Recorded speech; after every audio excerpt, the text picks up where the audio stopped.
समक्ष 15 अगस्त पे कुछ कहने जा रहा हूँ। हम अपनी जान के दुश्मन को अपनी जान कहते हैं, हम अपनी जान के दुश्मन को अपनी जान कहते हैं। मोहब्बत के इसी मिट्टी को हिंदुस्तान कहते हैं, हिंदुस्तान कहते हैं।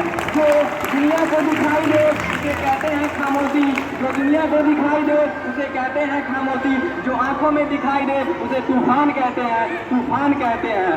ये जो दीवार का सुराग है साहब, ये जो दीवार का सुराग है साहब, चाइना पाकिस्तान खामोशियों का हिस्सा है, लेकिन हम इसे अपने घर का रोशनदान कहते हैं, रोशनदान कहते हैं। आज़ादी, आज़ादी का मतलब वही होता है, समझ सकता है, जिसने कभी गुलामी की हो। यूं तो हम स्वतंत्र भारत में जन्म लिए हैं, इसलिए हमें आज़ादी का मतलब उतना अभी समझ में नहीं आ रहा है। प्राचीन, मध्यकालीन और वर्तमान भारत के उदाहरणों से स्पष्ट करना चाहूँगा कि जब हम तिरंगियों के चंगुल में फंस चुके थे तो रंग दे बसंती चोलों के एक आवाज पे टोलियां उमड़ आती थी और उसके वंदे मातरम के नारों से उसके खून में आने वाला 5-5 डिग्री का तूफान अंग्रेजों शासक के जड़ों में तूफान ला दिया करती थी। उसके बाद 62-65-71 के युद्ध में अपनी सुहाग गंवा देने वाली महिला, जब उसके हालात ऐसे हो जाया करते थे कि प्यार भी भरपूर गया, मांग का सिंदूर गया,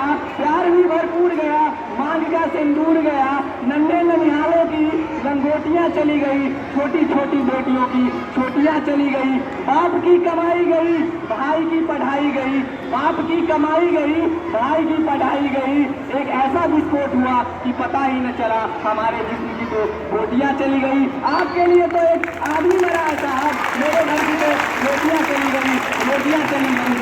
ऐसे हालात होने के बावजूद भी एक माँ अपने बेटे को सरहद पे भेज दिया करती थी और उसे पत्र लिखकर बोला करती थी कि अम्मा ने खत लिखा है बड़े ही चाव से, पुत्र मेरे ना घबराना, 1 इंच ना पीछे हटना, चाहे इंच इंच कट जाना, चाहे इंच इंच कट जाना। इसी के साथ